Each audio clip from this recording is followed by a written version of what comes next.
Okay, hello everyone. Um, Actually, I'm trying to redo a recording that I did last night. Um, that did not turn out well at all. Uh, the lesson it taught me is to always check and make sure the audio is good on your video before you actually start. Do a couple of test streams or whatever and make sure everything's okay. So, lesson learned. Um, I thought I did a pretty decent job last night, so I was kind of disappointed that the audio was messed up on that particular one, but live and learn. I'm going to try again. Um, so, this video will more than likely be exclusive only to Patreon.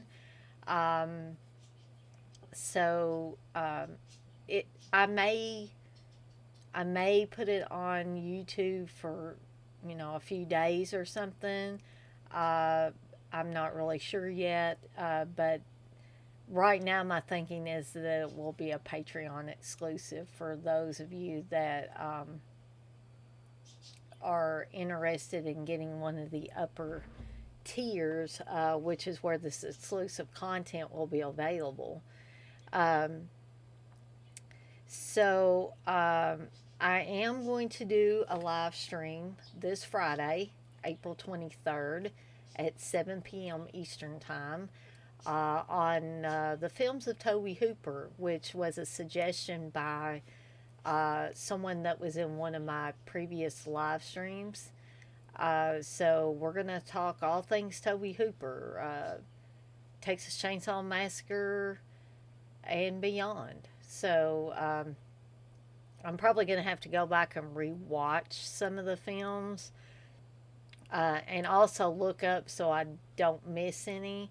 But we're going to be talking about the Texas Chainsaw Massacre, the Fun House, uh, the Salem's Lot miniseries, even Poltergeist. Although there is a little bit of controversy surrounding, did Toby Hooper actually film or direct Poltergeist, or did Steven Spielberg do a lot of it, or all of it? In some cases, that's what some people think. I'm thinking on the side that Toby Hooper directed it. I mean, maybe Spielberg was on the set, just seeing how the project was going and all of that. I think in this case, excuse me, I think in this case, Steven Spielberg was kind of an overseer just to make sure things were going well. And, did Toby Hooper need anything or anything of, you know, just things of that sort. Um, and so we're going to talk about all of those films, plus hopefully many, many more if things go well and go as expected. And I am planning a future live stream. I don't know when this is going to be, but keep an eye out on the Seductive Poison, Blood Type Magazine, and Dead Pit fans Facebook pages for details on that to be coming soon. It will be on Jallo Films, which was suggested by another person in one of my previous live streams. Um, Now, I thought I was going to have to get together with my husband, Steve, and, get some material to talk about some of the other Jallos, other than Italian Jallos that I'm more familiar with. Um, in particular, the Argento Jallos. But Steve suggested that I look into American Jallos, and I can talk about Argento stuff, but I can also talk about films that were considered American Jallos. And I thought that was a good idea, and I have to give credit where credit is due. Um, and so he kind of helped me without actually being hands on that as far as me making a decision about what I was going to cover. So there'll be a mix in there. There'll be some Italian ones, and there will also be some Americans, and we'll have American ones, and we'll have some comparisons and all that good stuff. So look forward to that. But what I want to talk about tonight, and that I spent about an hour and a half talking about last night, and that's down the tubes because I don't think I can fix the audio on it, is the Evil Dead trilogy. I'm talking about the original trilogy. I will talk briefly about the horrible, horrible remake, and that is my opinion. Now, I know some of you like the film. Steve enjoys the film, but I did not, and still do not to this day. So, we'll talk briefly about it. I'm not going to talk a long, long time about it because it's not my forte. It's not my forte. It's just not the movie for me. So, uh, word of warning up front. So, we're mainly going to focus on Sam Raimi's original trilogy, instead of focusing on the many offshoots and things like that. We'll talk briefly about Ash versus Evil Dead and some other thing. We might throw in some Xena stuff and here and there, and we'll just see where this goes because, like I said, I thought I did a pretty decent stream, but maybe I can make it better. Maybe this was just a sign that I needed to redo it. So, anyway, we're going to start with the original Evil Dead, which has. I always did love this awesome cover art of the woman being pulled down into the earth by, I'm guessing, a deadite hand. If you've seen the films, you know what I'm talking about when I talk about deadites. But if you've never seen this film before, you might think, well, is it zombies? Is it just, dead people coming back to life that aren't particularly called zombies? And, what is it? Is it a creature? But after you watch the film, you would definitely, I think you will be able to realize what the deadites are, what they can do, how they operate, and all of that. So, I actually did not see this one originally. I saw Evil Dead 2 before I saw the Evil Dead, and we'll talk a little bit about that when I get to the second film. But this is, if you didn't notice, this is the 4K Ultra HD disc of the Evil Dead. Now, does it look just earth shattering? No, it does not, but it's probably the best you're ever going to see this film. I'm sure the film, when it first came out, was pretty rough. I mean, low budget's low budget. And it also depends on the source material that they have to work with when they make these 4Ks and even when they make the Blu-rays. So there are varying qualities depending on what film stock it was shot on, whether it was 16 millimeter or 35 millimeter, or whether it was filmed in 16 millimeter, blown up to 35 millimeter. There's a lot of different things that can affect the final product. So I'm not a film expert. I can't tell you about all the different film stock and all that stuff, and I probably get confused on certain things about millimeters and stuff. So please excuse my stupidity when it comes to a lot of that stuff. The inner workings of how that stuff works, I'm not really on top of all that. I just love the films. So, decent 4K. I enjoyed it. There was a lot of detail. And, I've seen a lot worse 4Ks and a lot worse Blu rays than The Evil Dead. So, Um, you couldn't you couldn't go wrong spending the money on this particular one. I will say that. Um, but since I keep saying the Evil Dead, because that's the title, um, I thought I would bring up the fact that the original title for the film was Book of the Dead, and the Sam Raimi and Rob Tappert and Bruce Campbell and all those guys that created this film um, met up with Erwin Shapiro, and he told them that they should change it to the Evil Dead because if they had Book of the Dead, people were going to think they had to read for 90 minutes. And I'm so glad that they listened to him because I think the Evil Dead is a lot better title. Um, I think it would, if I saw this in a video store, for instance, um, if I saw the Evil Dead title with this lovely artwork, I'm more than likely going to want to pick it up rather than something called Book of the Dead. Okay? Even if it had this awesome cover art, if it had the Book of the Dead title, that's not going to really catch my eye as much as the Evil Dead. No, no, I'm not saying anything bad about Sam Raimi or Rob Tapper, Bruce Campbell, any of those guys.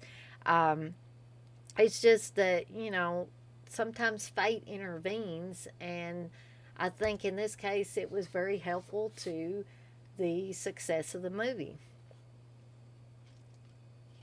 And I do apologize. I've still got a lot of sinus trouble, allergies, and that's why my voice is kind of funky.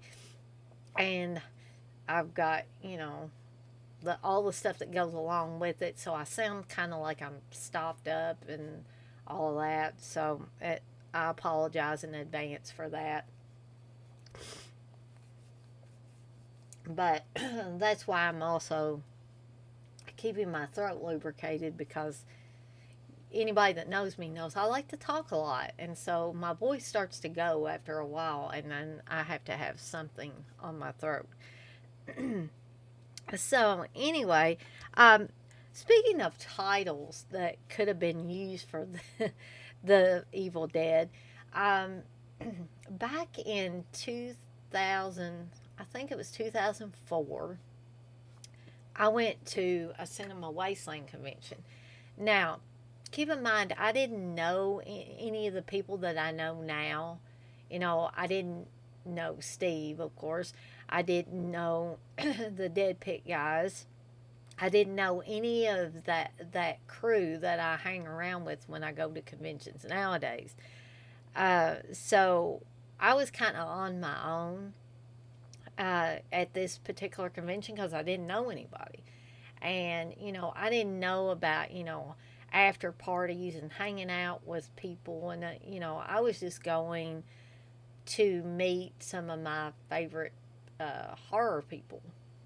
And so my brother and my sister in law offered to take me to the 2004 Cinema Wasteland, which is in Strongsville, Ohio, just outside of Cleveland. So it was a pretty long trip. I think it was around 6-7 hours to get there. Um, but even though neither my brother or my sister in law are that big into horror films, my brother a little bit more than my sister in law. Um, they still offered to take me, and I am eternally grateful to them for taking me and allowing me that first experience of horror conventions because I never went back after I never went back to not going to conventions. It was like um, after I started listening to the Dead Pit guys, I started hearing more and more about conventions and conventions that were closer to me than actually going to Cinema Wasteland. Uh, and Steve and I have subsequently been to Cinema Wasteland, but we've also went to Horror Hound and Scarefest and Fright Night Film Fest and and Days of the Dead. Many of those that a lot of people in the horror circles have heard about. But anyway, I was on my own at this one, and my brother and sister in law were kind of doing their own thing, and then I was going and meeting I was doing the fangirl stuff and meeting the actual horror celebrities. Um, so one of the people that I met was Tom Sullivan, who did the special of makeup effects and also created the first Necronomicon for The Evil Dead. And he was really cool to meet. I'm thinking he still goes to the Cinema Wasteland conventions. He's been a guest there for years. You might actually want to check before you actually make the trip if you want to meet him. But back when I met him, he was pretty much coming every year. And he had his Evil Dead museum there with a lot of the props and things that they used in the movie, um, which was really cool to see. I think my brother actually went in there and looked at that stuff because he's not as big a fan of the Evil Dead films as I am, but he has watched them and he is interested in them. So I did get a picture sign that Tom Sullivan had done.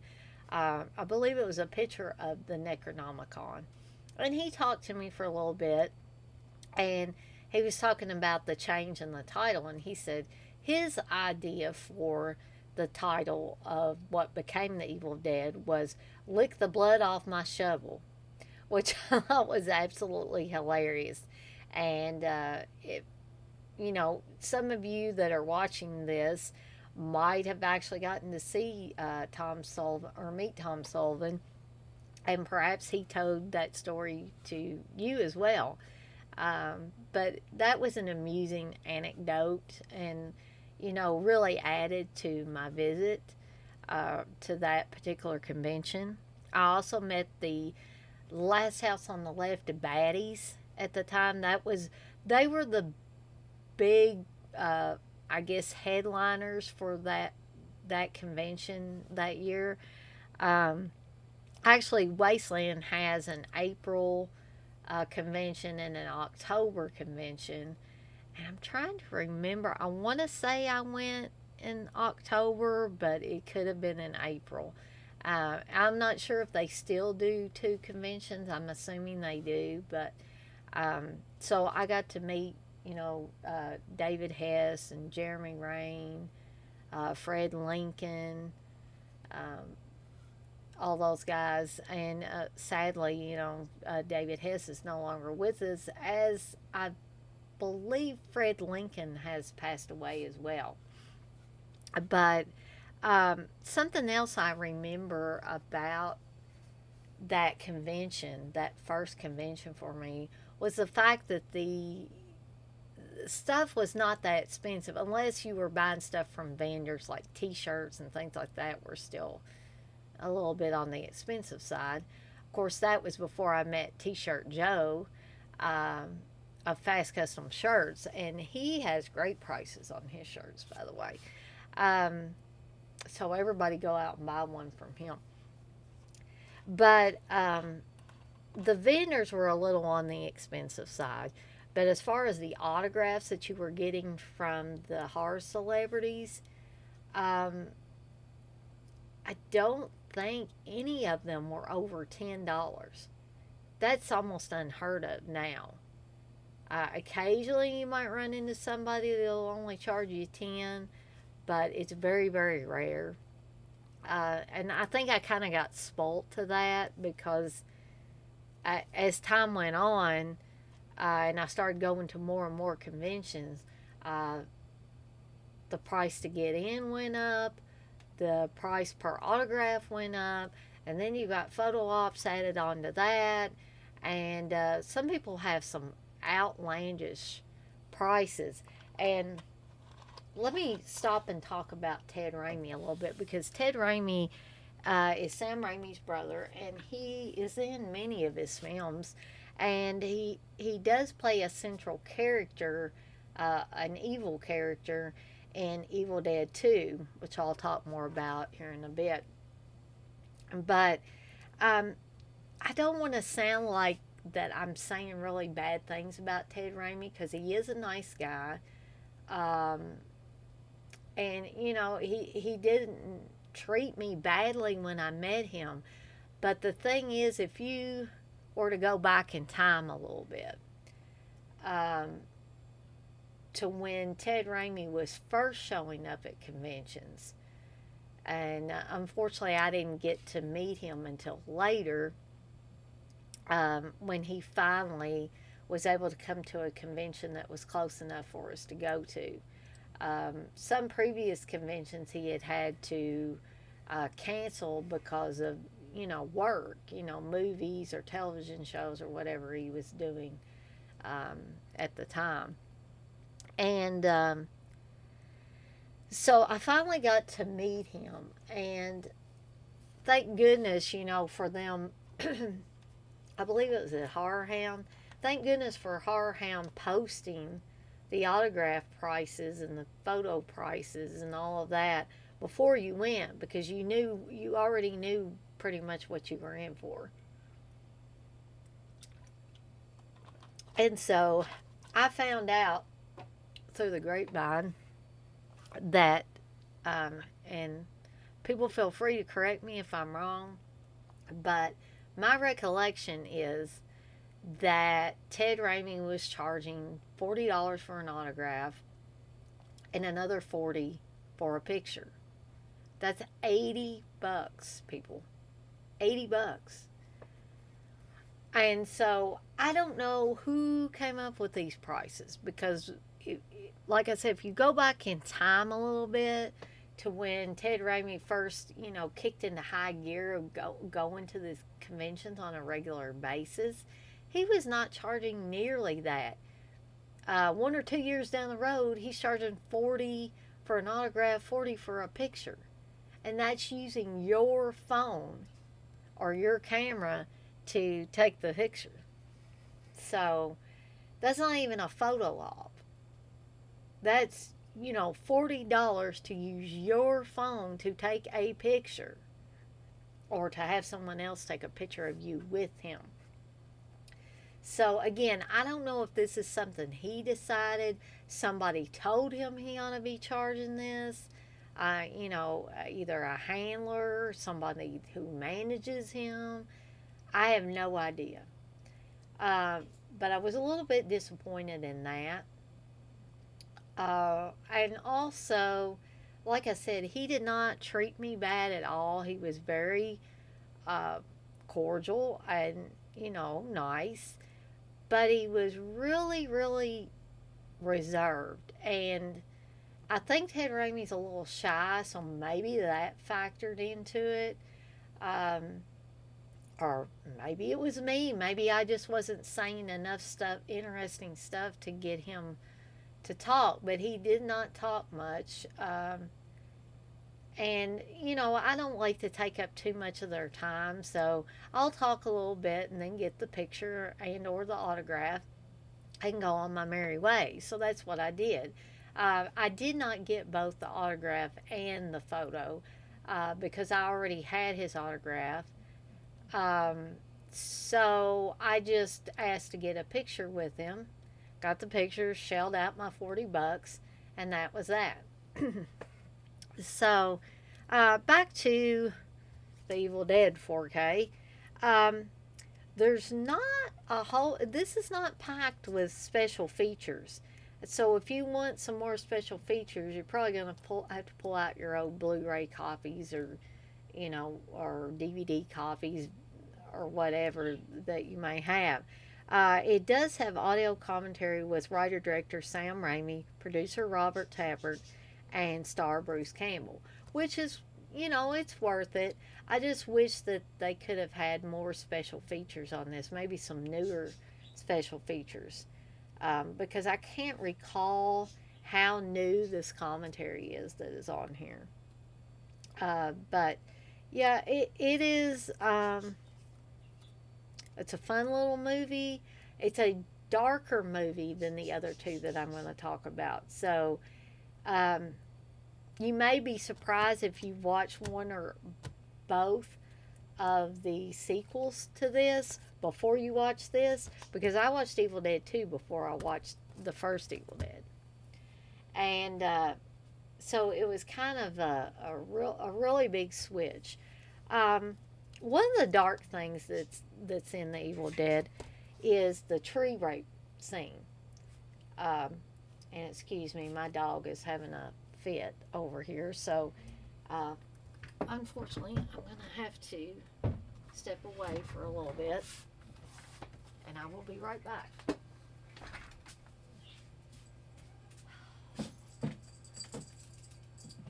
Come here, girl.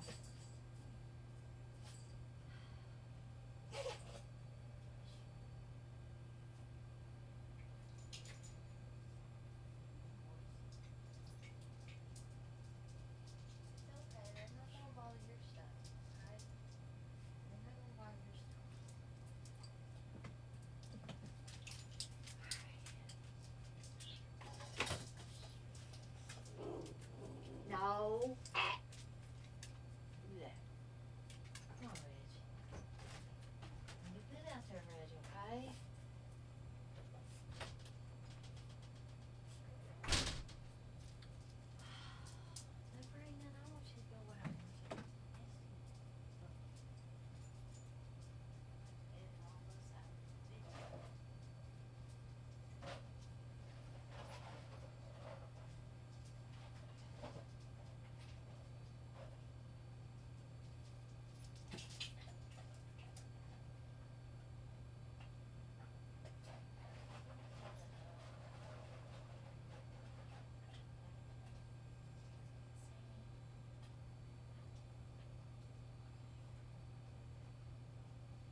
Shame on you. Shame. I'm supposed to do that in here. Girl.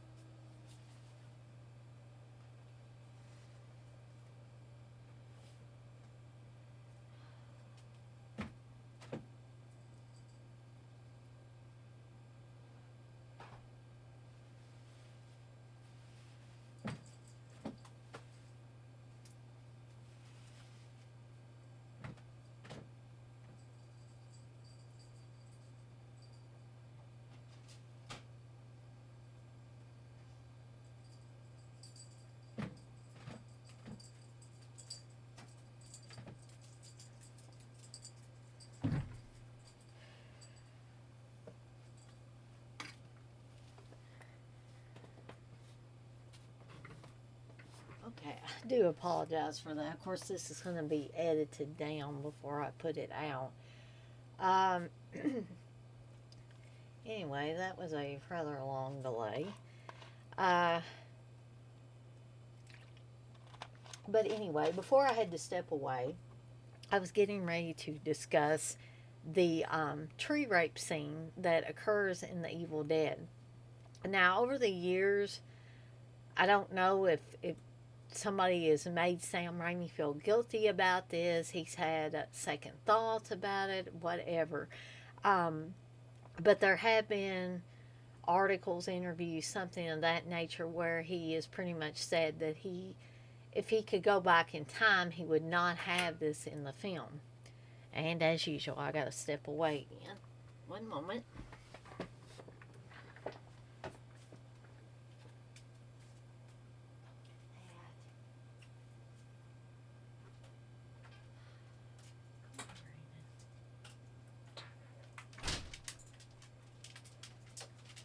Darcy, quit chewing on that. Darcy, no. Quit chewing on that.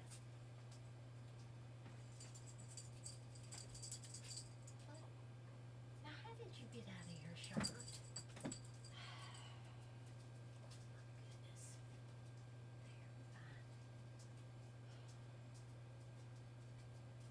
There, fine. Come on. Let's go.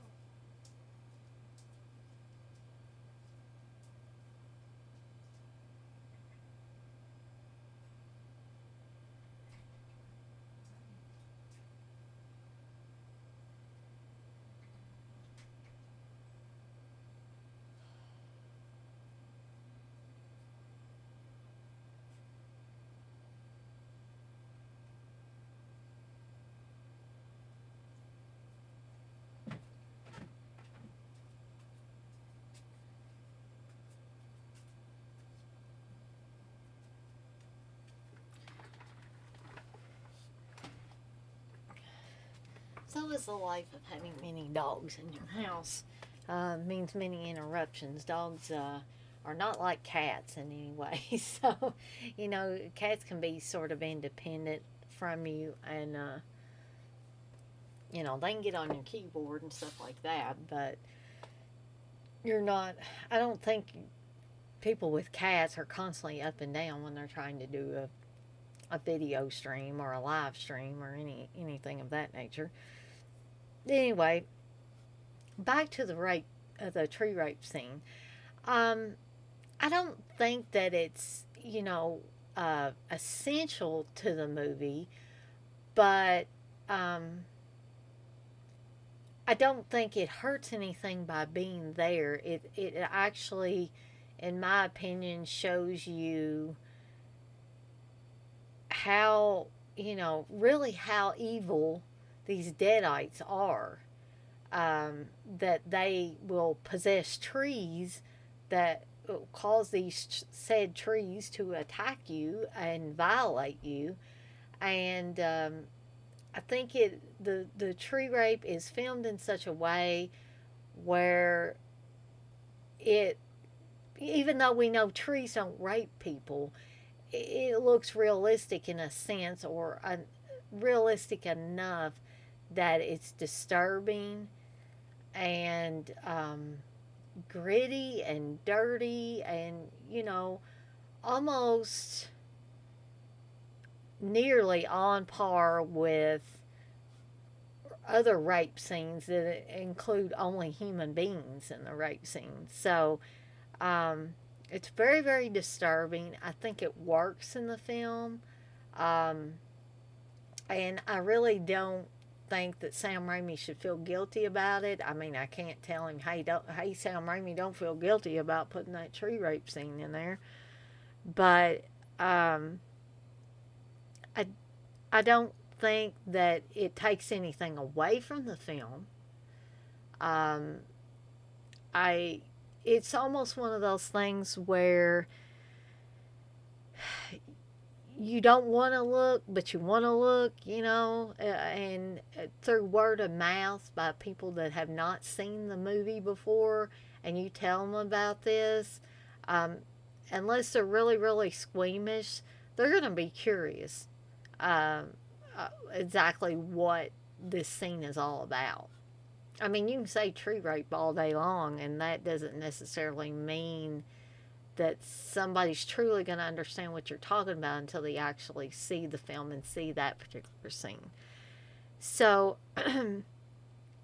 I last night I likened the tree rape scene in this being an important part of the movie as the rape scenes in I Spit on Your Grave or Last House on the Left, because the rape and the violation of these women is what justifies the revenge.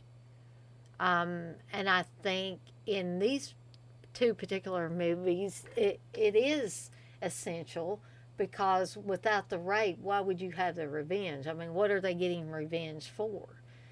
And I think, maybe you don't have to see 20 to 24 minutes of rape scenes like I Spit on Your Grave, but they are damn effective. And as disturbing and painful as they are to watch, it it's just important for you to see at least some of that so that when you get to the revenge part, like I said, it's justified. It makes sense. Um, if you just had all revenge film without explaining why there was a revenge, um, what kind of movie would that be? I mean, I don't know. I don't know who could even consider making a movie like that. So, yeah, I don't think that the tree rape scene is detrimental to the film in any way. Again, I don't know what anybody has said to Sam Raimi over the years. Maybe some Bible thumper went, and I'm not putting down just regular religious people.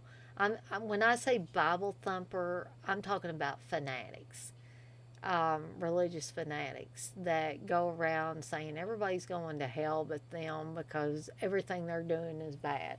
Okay, and that's just that in a nutshell. So I don't know if somebody like that actually said something to him, or a fan said something to him, or I just don't know. Um, but anyway, that's Evil Dead. Highly recommend it. Um, if you have the means, the ways and means to watch it in 4K, definitely pick up the 4K. I don't think that I think when I bought it, it was maybe $22. It may have come down.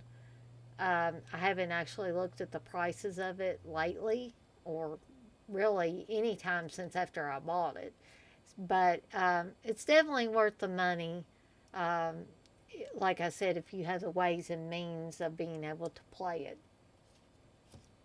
Okay, so moving right along to Evil Dead 2, or Evil Dead 2 Dead by Dawn, also directed by Sam Raimi. All three of these are directed by Sam Raimi. Now, This cover art I always thought was sort of plain. It's cool in a way, but it's sort of plain. I always preferred, and this doesn't have a reversible cover, but I will show you the skull artwork right here. Oops, right here. Um, and that was the cover art that I remember seeing at video stores and on the movie posters and stuff like that. And I just think that that is more horrific and just cooler in a way than the other artwork that's seen on this other disc here.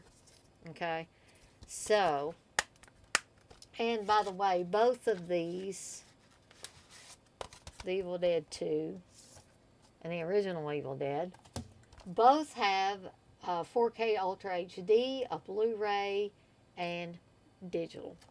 For those of you that are interested in that, there are a lot more special features on Evil Dead 2.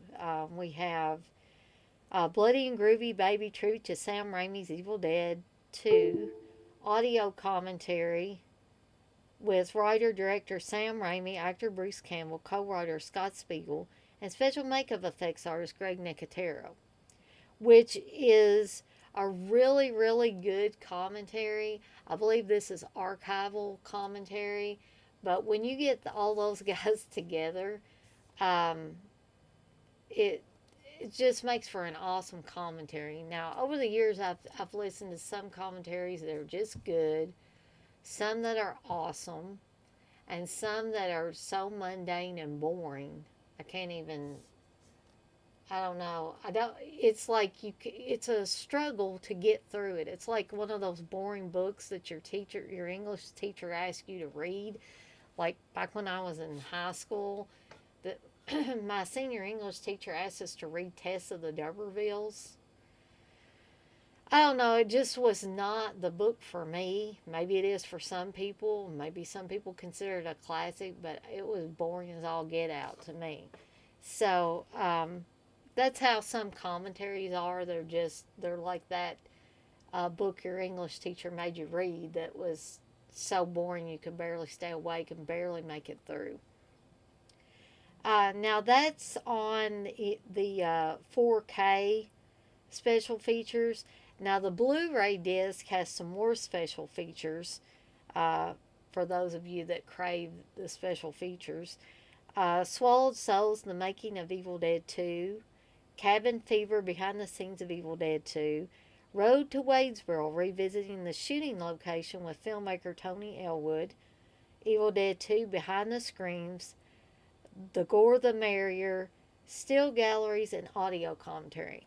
Now, the Gore the Merrier featurette, of course, is an archival featurette that has the K&B effects guys um, on it, and I just love that. They were able to create one of those special friendships with Sam Raimi and Rob Tappert and Bruce Campbell, all those guys, and that, as far as I know, last still yet they're buddies. And when you look at this featurette and it shows the footage from when they were actually making the film, it's like schoolboys, literally, let out of school on the last day of school before summer vacation, and these guys can do anything they want, and they pretty much do. So that's what makes the Gore the Merrier featurette so entertaining, is the fact that these guys um, did never really grow up, which, some people can think that's a bad thing. But in this case, when you're making movies like this, it helps to be sort of like a teenage boy, that's interested in the monsters and the creatures and the blood and all that stuff. Um, if you're not interested in that stuff, why, be in a movie like this, is what I ask. So, again, The 4K looks really really good. Is it the best ever? No. Is it the worst ever? No. But it looks very very good. Probably the best you're ever gonna see Evil Dead 2. Um, and Ted Raimi is in it. I told you I was going to talk about Ted Raimi. Ted Raimi plays the Deadite version of the Henrietta character, and he is also shown quite a bit in the Gore the Merrier featurette. They actually show them because he was like pretty much completely encased in a latex old lady fat suit, and plus then he had the makeup on his face, and so when they took these little latex booties off of him every day, they literally poured sweat out of it. There is actually a scene in the movie where um, Henrietta is attacking Annie, one of the other characters in the movie, and Ash hollers to him or whistles to him, or her rather, and Henrietta looks at him and screams, goes ah, and you can see sweat literally running out of Ted Raimi's ear in that scene. Which I don't know how the poor guy didn't just pass out, because he's never been a large guy, and losing that much water out of your body when you don't have much muscle mass or anything to begin with, uh, to me seems like it would be dangerous. I think it was very hot on the set too. It was very hot in Wadesboro where they filmed it. Um, so you can only imagine how miserable that must have been. It's great to play a character like that because they're memorable, but the torture he must have went through every single day that he had to be on set in that latex suit. Um, and so I'm really a huge fan of Ted Raimi as well, so I enjoyed seeing him in this role. He was really good in the role. Um, and actually, I don't know how well you can see this, but there are a couple of pictures of the Henrietta character, and you can kind of see Ted Raimi peeking through, even uh, despite the makeup, or in my opinion, you can. But there's another character um, of note in, or another actress, I should say, of note in the film, because um, she's also from soap operas, and I'm thinking probably after this was made was when she was on the soap opera One Life to Live playing Blair. Um, but of course, I'm talking about Cassie Wesley, who you should hopefully be able to see there, the blonde with her hand up and she's screaming.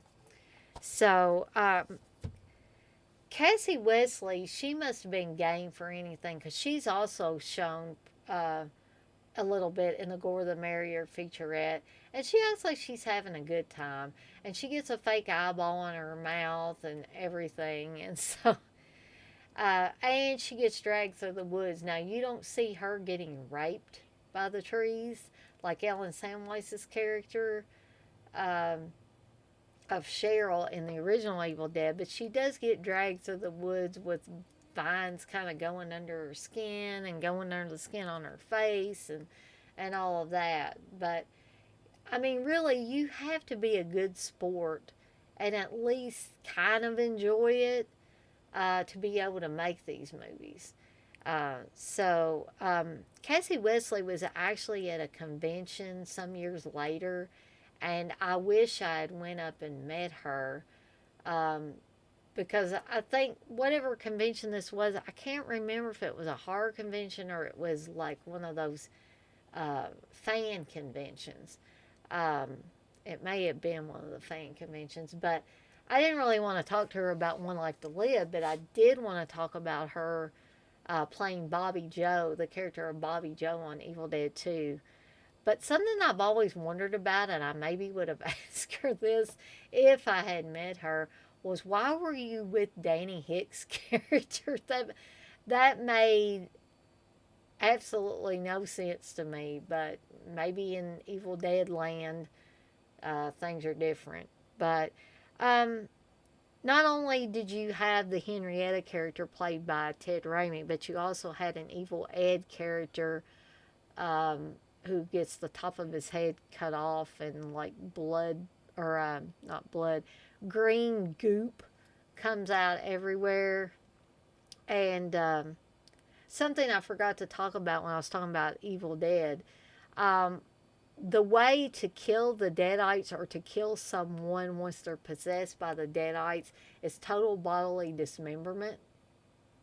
So that kind of comes into play in Evil Dead 2 as well, um, because Evil Dead 2 is kind of like a recreation of the Evil Dead. Um, Instead of Ash coming to the cabin with his sister, who was played by Ellen Samwise, and some college buddies and his girlfriend, it's just his girlfriend. This time around, they go to supposedly the same cabin, I'm guessing, and bad things happen when the passages from the Book of the Dead are read aloud. Um, this time around, it's via a audio tape of Professor Noby, who inhabited the cabin and was staying there with his wife while they studied the Necronomicon. But when he read these passages, it allowed the Deadites to possess his wife, and he had to put her in the cellar. He couldn't bear to dismember her body, and so she'd been down in the cellar all this time, and she was mighty angry down there too. So um, Ash ends up having to decapitate his girlfriend when she becomes possessed by the Deadites, and she subsequently comes back, and her head attacks him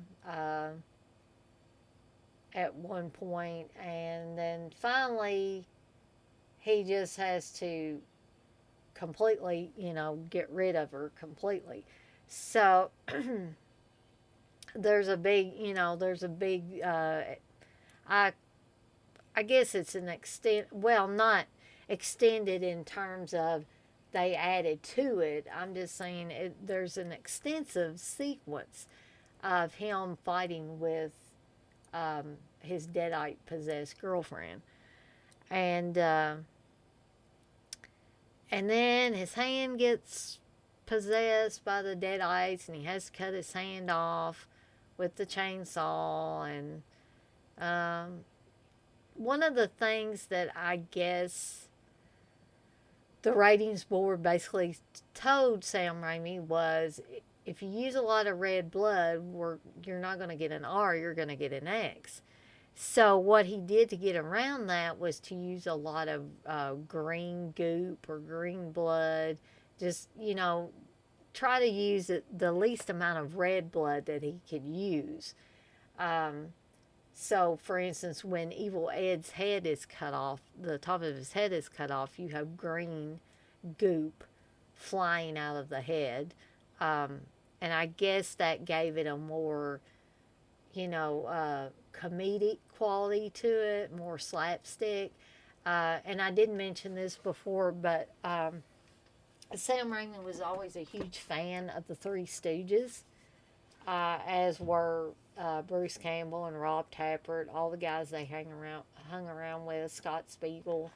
Um, and so you see a lot of things that were similar to the slapstick, only I think they called it splatstick or something like that. But the slapstick comedy that was used in the Three Stooges kind of made its way into the Evil Dead films, especially Evil Dead 2 and Army of Darkness, which I'm going to talk about here shortly. Sorry, guys, my voice is starting to go again. But, uh, so, yeah, basically, Ash is going to the cabin with his girlfriend. The passages from the Necronomicon get read. The Deadites come and possess people, including Ash at one point. Um, and one little side note about when he cuts off his hand and it's the possessed hand is crawling around and flipping him off and getting caught in rat traps and all that.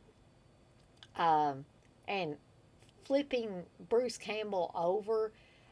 They always said Bruce Campbell was one of the only people that they knew that could flip himself over, and he does it in this film magnificently. So if you want to see that, definitely watch this film. Uh, but a word about the hand. If you have seen any of the short films that Sam Raimi and Scott Spiegel, Josh Becker, uh, Bruce Campbell, Rob Tapper, they all did a series of short films. Some of them in between, like the Evil Dead movies. Some were done way before that.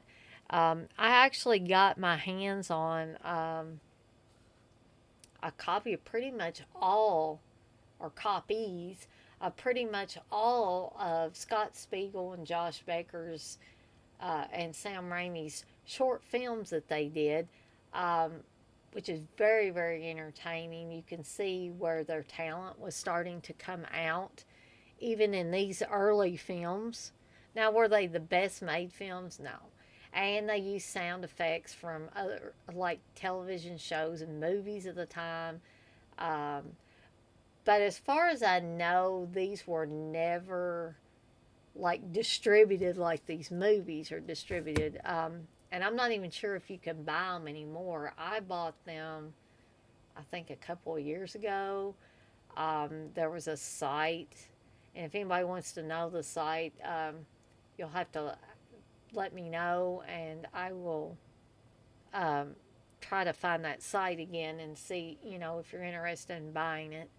Um, I'm thinking though to get all three of them, plus a little extra uh, facsimile photos and stuff from the guys at the time, and a bunch of other goodies. I'm thinking it was over $100 to get all of them. So um, don't hold me to that, but I believe that was the total cost for all three of the packages.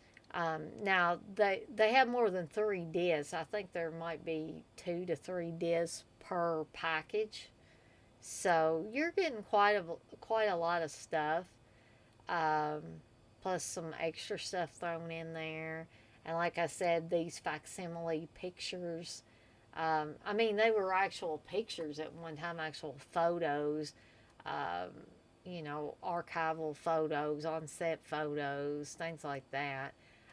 But, of course, they're not going to put the original photos in your package. These are reproduced, I guess is the best word to use in that case. But really great set. Highly recommend it to any Sam Raimi, Rob Tapper, Bruce Campbell, Scott Spiegel, Josh Baker fan. Um, and even a Ted Raimi fan, because Ted Raimi does show up in some of the films. But there was one of these short films called Attack of the Helping Hand. And for those of you that remember the old Hamburger Helper commercials, or the Hamburger Helper helping hand comes to help the housewife make dinner for her family, this is kind of the horror version of that, where the hamburger helper helping hand attacks the housewife, and she ends up putting a bucket over it and doing all kinds of things. And if you have seen this Or if you've watched Evil Dead 2, when he's trying to do away with his possessed hand, he does many of the same things, putting a bucket over it and things of that nature. I think the housewife ends up putting the helping hand in a blender and grinding it up. Not a milkshake, folks, but grinding it up pretty good at the end of that short film. So you will see parallels with um, that short film and subsequently Evil Dead 2, especially that the hand scene. Another scene I wanted to talk about was when a lot of the things in the room with Ash become possessed by the Deadites. Because not only can they possess people, but they can possess objects in the cabin. So there's a gooseneck lamp that laughs, the deer head on the wall laughs, the books laugh and they're moving and things like that. Things are all bouncing around. And um, when I saw George Harrison's music video for Got My Mind Set on You, I flashed back to Evil Dead 2 because there are things moving in this room that George Harrison is in when he's singing the song. Um, so I urge you, if you've never seen that music video, try to look that up. You may be able to find it on YouTube. The song is Got My Mind Set on You by George Harrison. So take a look at that. And I guarantee it will be reminiscent of Evil Dead 2 if you've watched Evil Dead 2. Um, so basic story after Ash comes to the cabin with his girlfriend and all the craziness ensues. Meanwhile, Professor Noby's daughter Annie is coming in on an airplane. She's planning to meet up with her father and her mother at the cabin, and she's brought along. He's a research assistant, but I'm thinking he's also Annie's boyfriend. He's the one that gets turned into the evil Ed character when the Deadites possess him. Um, so they get off the plane and then they make their way to the cabin, or they make their way almost to the cabin and find out that they can't get there uh, on the bridge because something has happened to the bridge. The bridge is gone, out, whatever you want to call it. And so this is where they meet up with Danny Hicks' character and Cassie Wesley's character, because evidently Danny Hicks's character um, is somebody that goes and puts up road signs, like road closed signs or whatever. And evidently he works all hours of the day and night because he's out there doing this. And um, I'm not sure why they would have to do it for a road and a bridge that basically goes to a cabin where there's not generally going to be regular traffic, but whatever. You had to get these characters into the film somehow. So they offer to help Annie and her friend get to the cabin for a price. Um, and there's some humorous stuff that goes along where uh, Danny Hicks says for $100 they'll help them get to the cabin, and Annie's like, okay, but you got to carry our luggage, and he doesn't see all the luggage, and so, so you see Jake, that's Danny Hicks' character, lugging this humongous trunk, trying to get through the woods, and because they're having to bypass where the bridge was to get to the cabin. So when they get there, they find all this blood on the walls, blood on the ceiling, blood on the floor, all this mayhem.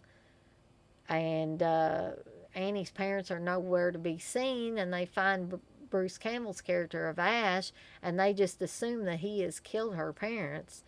Um, and they end up throwing him down in the cellar where Henrietta is at, and a whole bunch of craziness ensues. And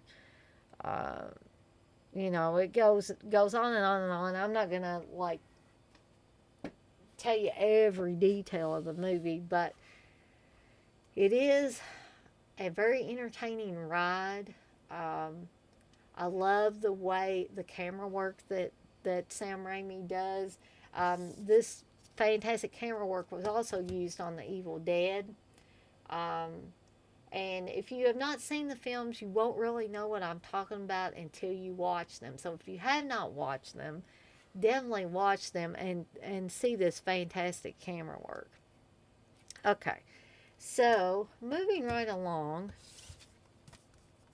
is Army of Darkness. Now, I had been chomping at the bit for years for another entry into the Evil Dead series. Um, After seeing Evil Dead 2, let me go back a little bit and tell you how I came to watch Evil Dead 2 and how I discovered this film that led me to watching both the original Evil Dead and Army of Darkness. Was I used to spend a lot of time visiting my Aunt Sandy, who was as big a horror fan as I was. So when the VCRs were getting really, really popular, of course, it seemed like everybody and their mother had one before my family had one, before we actually had one at our house. But my aunt and uncle had one before we did. And so I spent a lot of time watching during that VHS boom, watching a lot of videos with Sandy. And I don't recall if I went to the video store with her or she just picked these up. I'm thinking she just picked these up. And for whatever reason, Evil Dead 2 caught her eye. It was probably that skull cover art, no doubt. And so we started watching it, and we were eating chili.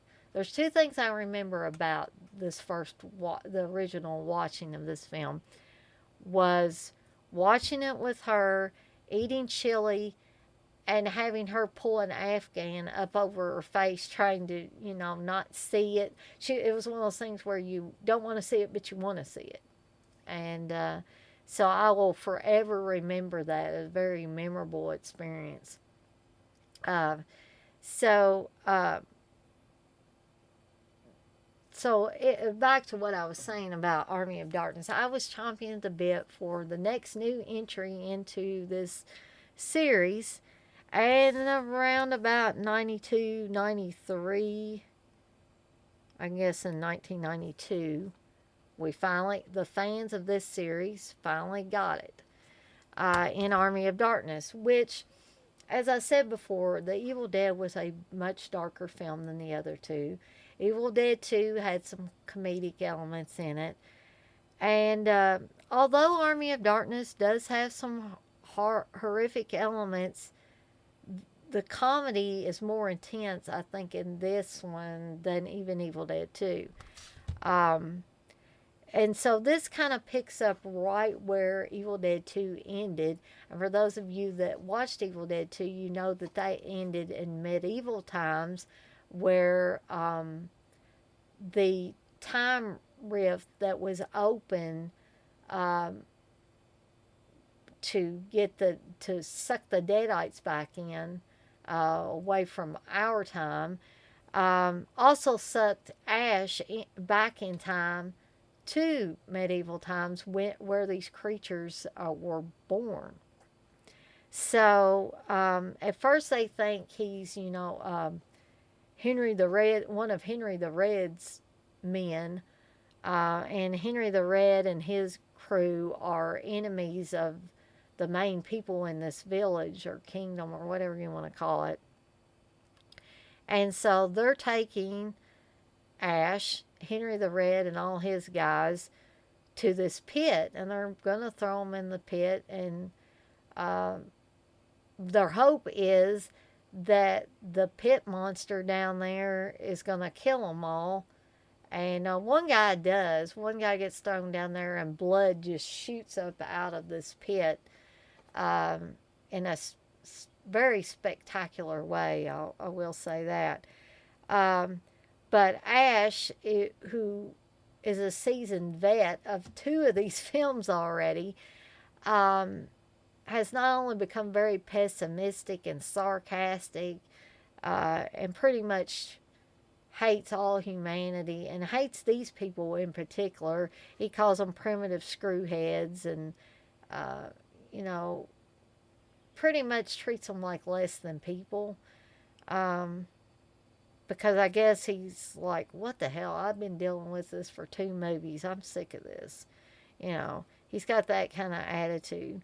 And he doesn't want to listen to anybody. And so the wise man of this village wants Ash to retrieve the Necronomicon for the villagers so that they can get rid of this evil that has taken over their little village. So, needless to say, Ash does not listen to the wise man. He says, all right, I know your stupid words."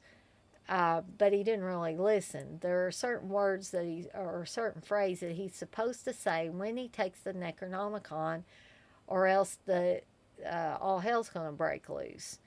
So he doesn't listen to the wise man. He ends up going in search of the Necronomicon. When he gets to where it's at, there are 3 books, and he gets his face sucked into one and has to, push to get it closed and then get his face back to normal. That's a rather amusing scene. One book flies around and tries to bite him. It's kind of like a bat. And then he finally gets to the 3rd book, which turns out to be the Necronomicon that he needs. And he didn't listen to the wise man, so he doesn't remember what the phrase is he's supposed to say. So he thinks he can, get by with it by doing that number, and nobody will know. Well, like I said, all hell breaks loose, and the Deadites take over, and uh, basically these skeleton guys come out of the ground and form the army of darkness.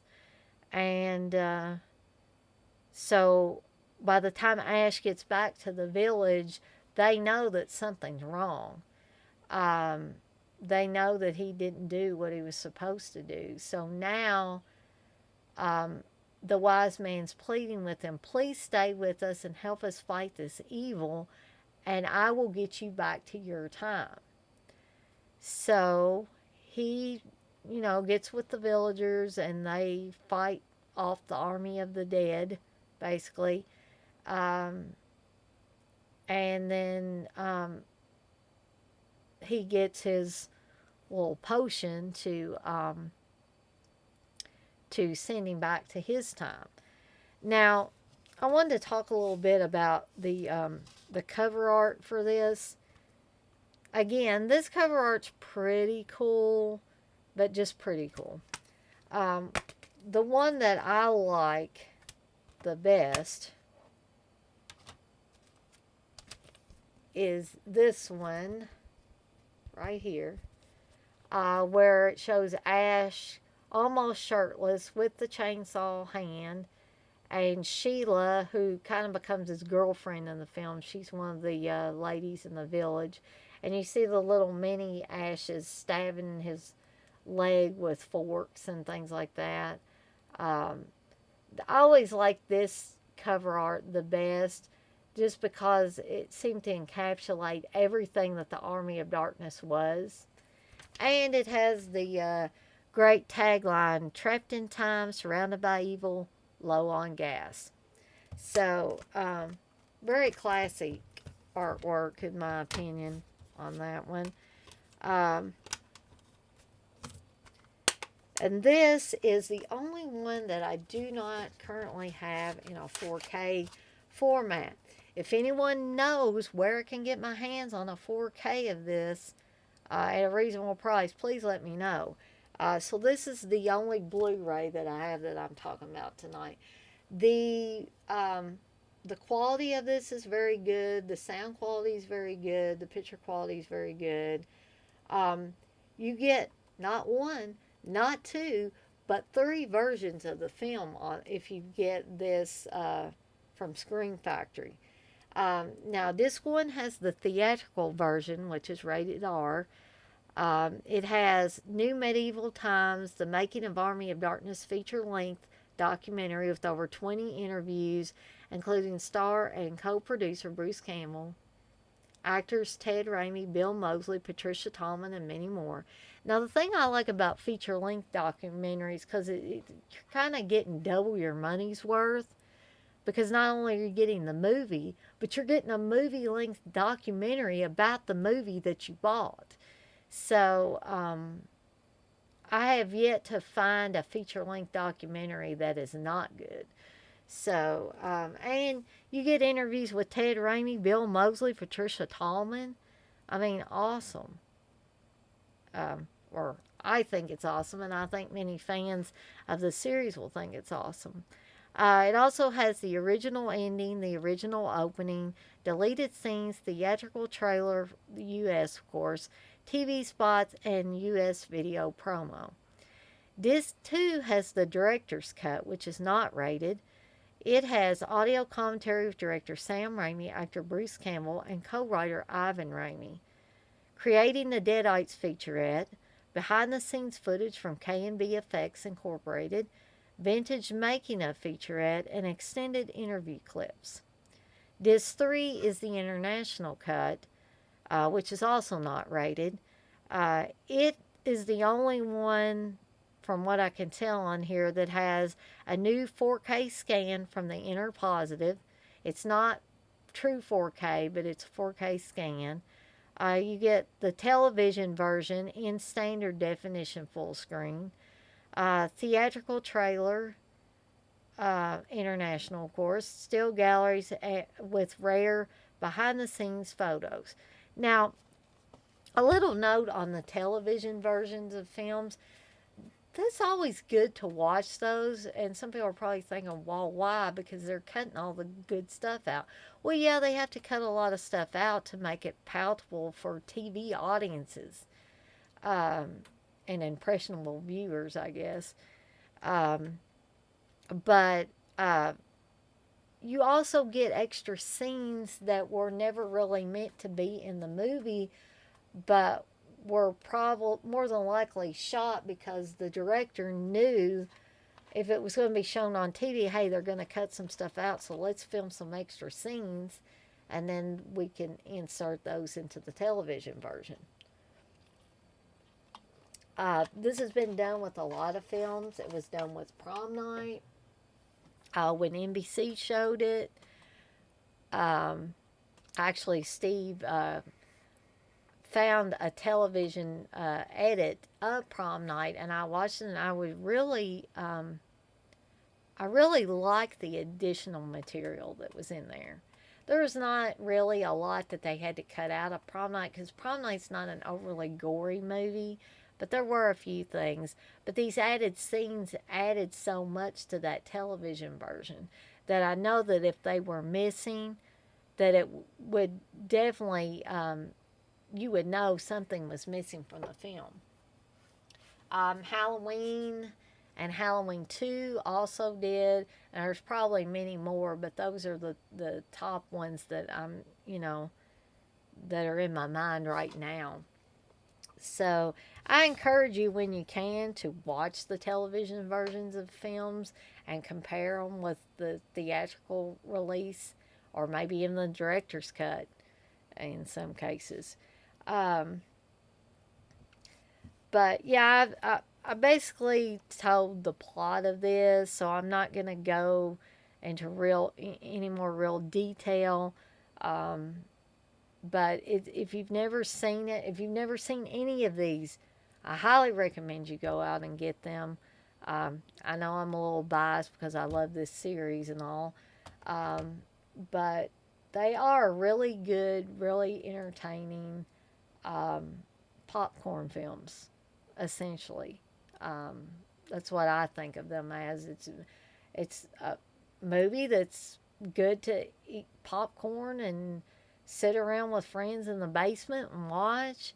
Or, if you were lucky enough to be able to see all of them at a movie theater. I didn't even get to see Army of Darkness at a movie theater, sadly. I wish that I could have. Um, But yeah, really, really good trilogy of films. And I, like many other Evil Dead fanatics, um, were clamoring for more. And, a lot of people that are not huge, huge fans of this say, well, heck, you got Evil Dead video games, you got Ash versus the Evil Dead, um, or Ash versus Army of Darkness, or whatever. um, Ash versus Army of Darkness. But I may have that wrong. I'm just confusing myself all over the place. But everybody knows that show that was on for like 3 seasons and now it's no more. I wish that they could have more because, I really enjoyed the series. Was it Evil Dead 4? No. But I don't think at this point we're going to see Evil Dead 4. Um, but we did get a horrible, horrible, in my opinion, remake. Um, Steve loves it, or he likes it. I guess is the way I should put it. He likes it. He enjoys it quite a bit. And would I be so opposed to it if it was called anything other than The Evil Dead? Probably not. But to call this thing Evil Dead and to have Sam Raimi and Rob Tappert and all those guys support it just breaks my heart because this, number one, it's not a good film. But if it was a standalone film that didn't have the Evil Dead name or anything like that, I would be more likely to let it go. But no, they had to call it the Evil Dead, and it really has nothing to do with the other films. Um, the only thing that would be similar is the people seem to get possessed by something. Uh, but I don't know. Just what I gotta say about. I mean, the whole premise hinges on the fact that a girl is going to this cabin with her brother and some friends because she's a drug addict and she's essentially, I guess, trying to dry out. And her brother's job there is to make sure that she's not taking drugs. And when weirdness starts happening, I think the others think that she's on drugs again. And I'm like, why do you have to throw that into an Evil Dead movie anyway? That's another reason why it should have been a standalone film. Because what in the world does drug addiction have to do with deadites and all that? It doesn't. Um, I don't know. I could keep going on and on about how I don't like it. But I don't think beating a dead horse, so to speak, is the way to go on this. Either you like it or you don't. Me personally, I don't like it. Never should have been called Evil Dead. Um, Wish I could get the time that I spent watching that at the movie theater back. I will never get that time back, unfortunately. And also, I wanted to talk about um, hopefully you can see it behind me on the bottom of the shelf is an Evil Dead set that has all three of the movies, and it has a Condarian dagger prop, and the discs are all in a Necronomicon prop as well, a prop book as well. It's a really, really cool, awesome set, but they included that damn remake in there. And I only bought it because I wanted the other stuff. I mean, and I left that stupid remake disc in there, but I'd really like to throw it out on the road and let a semi truck run over it about 100 times. But I hate to break up the set, even though I'm never going to watch that movie ever, ever, ever again in my life, if I can help it. If avoiding it is possible. Unfortunately, Steve bought a 4K of it, I believe, and why? I just have to say why, but like I said, he enjoys it. But this is a really awesome set, despite the fact that it's got that damn remake on it. Um, I think when I got it, it was around $100. I think it has skyrocketed in price since then. I'm not even sure if you could find one for $100 now. So you could check eBay and places like that, but I got it off Amazon originally. Uh, but yeah, enough about that crazy remake. And so the television show was the only other thing that we actually were able to get that has an Evil Dead flavor to it and has Bruce Campbell attached to it and Sam Raimi and Ted Raimi was in a few episodes and all that. Lucy Lawless from Xena was on several episodes. Um, I like the characters of Pablo, and unfortunately, I'm forgetting the girl's um, name, but I really liked them. They were enjoyable characters.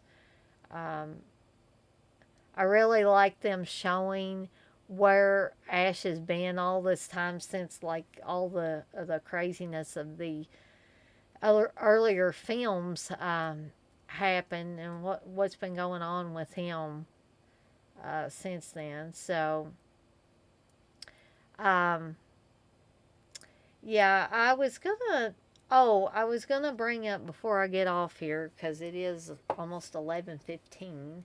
I'm gonna go later than I did actually last night because I had to make so many unscheduled pauses in this that are gonna have to be edited out. But I was going to talk about how sometimes that you can wait too long to make another sequel to a movie. And I think that's what happened with the Phantasm series, which is another series that I really, really like. Have always enjoyed. Um, and we kept fans of Phantasm kept waiting for another entry into this series. We kept waiting for Phantasm 5, Phantasm 5, Phantasm 5, and it didn't come, didn't come, didn't come. And then finally, someone else did Ravager with, I'm guessing, Don Coscarelli's blessing. Sadly, Don Coscarelli did not direct it. And also, sadly, with Angus Scrimm's advanced age and illnesses, um, this was really not the greatest time to do a movie that, in my opinion, hinges on performances by the tall man, and that's who Angus Scrimm played in the series. And Angus Scrimm is always awesome, but due to age and illness, he was not able to actually be there for a lot of the scenes, and so um, he kind of had to be, I guess, green screened in or something, and you could tell it was not. It was pretty much faked. So, I mean, it was him, but it was not him, and so that was sad. And my phone goes off every time I'm doing these, but anyway, nothing important. Um, but the Tall Man is a very central character to the Phantasm series, and without his presence permeating the movies are just not that good. And prior to Ravager, I had never seen any of the Phantasm movies that did not have Angus Scrimm in that centralized role, showing up quite a bit um, to, you know, to titillate the audience and the characters within the film and all of that. Uh, Also, Reggie Bannister's gotten quite a bit older and I'm sorry to say feebler or more feeble, I guess I should say. I don't even know if feebler's a word. More feeble as time has went on. Um, and I just think the time for another Phantasm movie really had come and gone.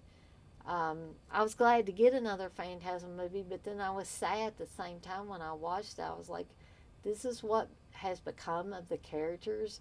Reggie's character was in a nursing home, and pretty much they thought he was senile because he was talking about the tall man and talking about Mike and Jody, and and everybody just thought, oh, he's a crazy old dude. Stick him in the nursing home. That's going to be it.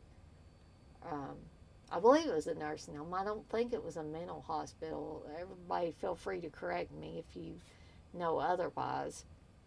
But yeah, just seeing what that franchise had actually become just made me really, really sad. Um, and now, Angus Scrimm is no longer with us. Um, we're definitely not going to be seen anymore, or if we do, we're not going to have Angus Scrimm as the tall man. And I'm begging and pleading with people right now, please don't make a remake of Phantasm. Because Angus Scrimm's gone. Who else are you going to get to play the tall man? He was the tall man. He encapsulated the tall man. The very being of the tall man was Angus Scrimm. So, yeah. So maybe in a way it was better that they didn't make another Evil Dead movie with Bruce Campbell playing Ash, because Bruce Campbell has pretty much said in the last few years that he's not interested in playing that role anymore. That if they did do another Evil Dead film, he would not be playing Ash. And to me, that's just sad. That's you know, I guess that should be the final nail in the coffin. Maybe nobody should make one, um, in my opinion. But you can't stop progress, can you? No matter how painful it may be. But anyway, that's all I got for tonight as far as talking about the Evil Dead films. Um, Again, I hope this audio is better. I did test it out prior to doing this whole hour and 35-minute stream. So we shall see. I hope after the second time of doing this, I'm hoping, and praying that this turns out well. And I also hope you guys will enjoy it. Um, I'm still thinking this is going to be a Patreon exclusive only.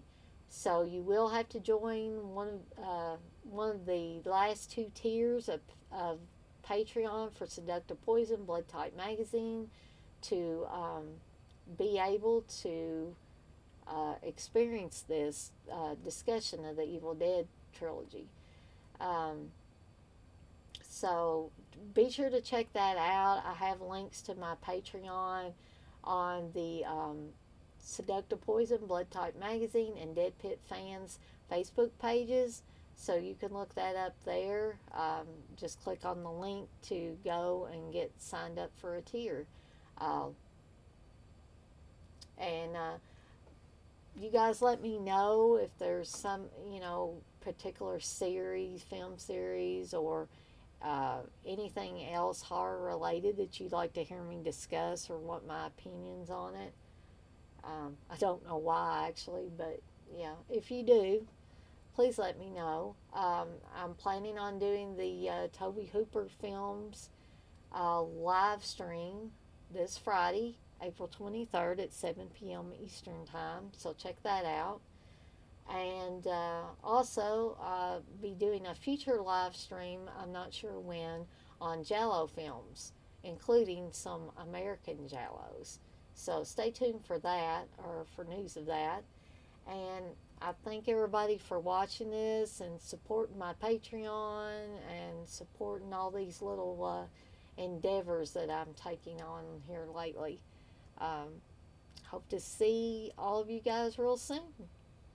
Hopefully on Friday. Bye.